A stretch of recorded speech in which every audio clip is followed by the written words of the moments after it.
അസ്സലാമു അലൈക്കും വറഹ്മത്തുള്ളാഹി വബറകാതുഹു. ഹായ് ഓൾ, എല്ലാവർക്കും നമസ്കാരം. എല്ലാവർക്കും ഒരിക്കൽ കൂടി അക്കാസ് ബ്ലോഗിലേക്ക് സ്വാഗതം. ഉറ്റ സുഹൃത്തുക്കളായ രണ്ടുപേർ മരുഭൂമിയിലൂടെ യാത്ര ചെയ്യുകയായിരുന്നു.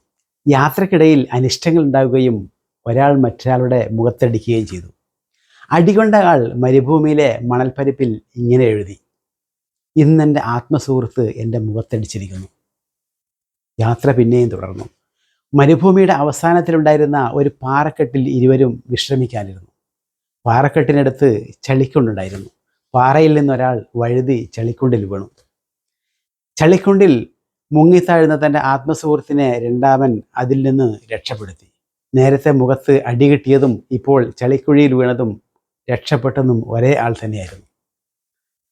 അയാൾ പിന്നെയും കരിമ്പാറയിൽ ഇങ്ങനെ എഴുതി വെച്ചു: ഇന്നെൻ്റെ ആത്മസുഹൃത്ത് എൻ്റെ മരണക്കയറിൽ നിന്നും എന്നെ രക്ഷപ്പെടുത്തി.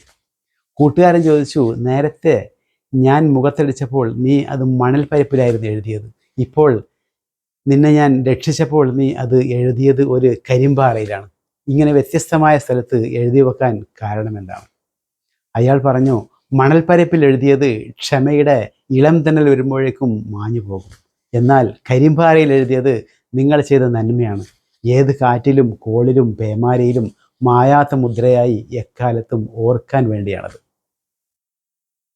ജീവിതത്തിൽ നമുക്കുണ്ടാകുന്ന ദുഃഖങ്ങളുടെയും വിഷമത്തിൻ്റെയും ദേഷ്യത്തിൻ്റെയും വെറുപ്പിൻ്റെയും ഭാണ്ഡങ്ങൾ അധിക നേരം ചുമക്കാതിരിക്കുക.